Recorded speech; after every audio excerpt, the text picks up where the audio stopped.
Hey, everybody, I'm going to be explaining your assignment when it comes to persuasive presentations. So, what is your goal for these persuasive presentations? Well, pretty much to persuade your classmates to read either the book Wonder or to read Because of Winn-Dixie, whichever book that you read. So, the orange group's trying to persuade the blue group, and the blue group's trying to persuade the orange group. And you will do this presentation individually during morning meeting. So let's get started with how you go about starting your presentation. I have a blank canvas pretty much for you. I've got exactly what you should type in certain spots, but I have it as plain as day. It's white and black. For example, your very first slide says title of book. Do not leave title of book and type Wonder. Just erase this and type Wonder. Should I leave it in this font? Absolutely not.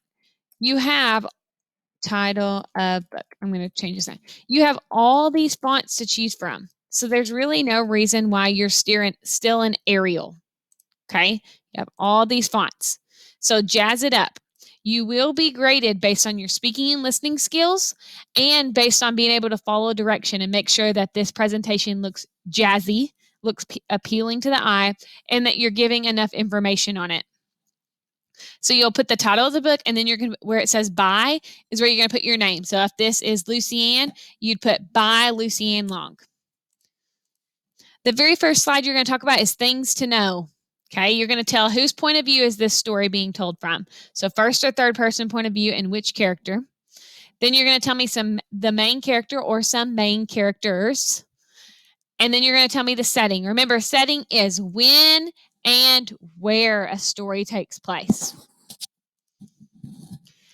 Next, you're going to tell me, what can you learn from this book? What is the moral or the lesson? And oftentimes, and I know of both of these books, there are multiple themes. There's multiple things that we can learn from this book. So I want you to list some of the themes. After you've listed some of the themes of the book, you're going to summarize the book. How do you summarize something? Well, you use somebody wanted, but so then. Now, when it comes to somebody wanted, but so then, it's about 2 sentences, maybe 3. It's 3 sentences, really, if you use somebody wanted, but so then. But how am I going to take this book, look how big it is, 300-something pages, and condense it into 3 sentences? You're not. You're going to have to include some big events that happened. Okay, I would still start with the somebody wanted, but then I would add in some more details. And I have my example to go off of as well. The next slide is your favorite part of your story. So tell me, what is the part that made you laugh? What is the part that made you sad? What's the part that's most memorable for you in this story? Who's your favorite character? If you put on this slide just the person's name, you will get points deducted. So if you're going to put my favorite character, Opal, and just leave it at Opal and you don't tell me why Opal's your favorite, you're going to lose points. So you're going to have to say, Opal is my favorite because. Going to have to explain yourself. And the last slide is, why is this book so great for 3rd grade, or why should we read it? So why should the blue group read Because of Winn-Dixie? Why should the orange group read Wonder? You've got to persuade each other to read your book. So tell me, what makes it so great?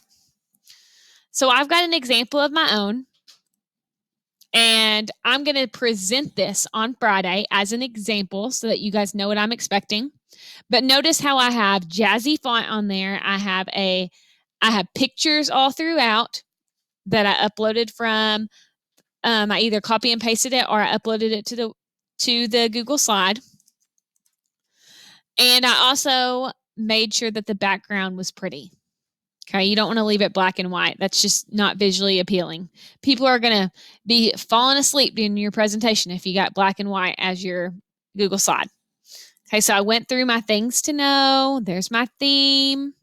Here's my summary. Notice how long my summary is because it's hard to take a book and condense it into 3 sentences. So I made sure I included all of the main characters and why they were important and some big things that happened. I did tell how it ended. This is controversial because, you don't want to spoil it for them, but you also want to make sure that they know what they're reading and what they're getting into. So I did give the spoiler alert at the end. I put my favorite part of my story. Notice why I said it was my favorite part. My favorite character, and I told why he's my favorite character. And then I talked about why it's so great and why you should read it. So notice how I don't have just one word on each of these slides. So that is what I'm expecting you. Make this your own. You will be graded on how you present it, and you will be graded on how pretty that it is. So make sure that it looks nice and that it has plenty of information on it. I can't wait to watch you guys present. Hope you guys have a happy Friday.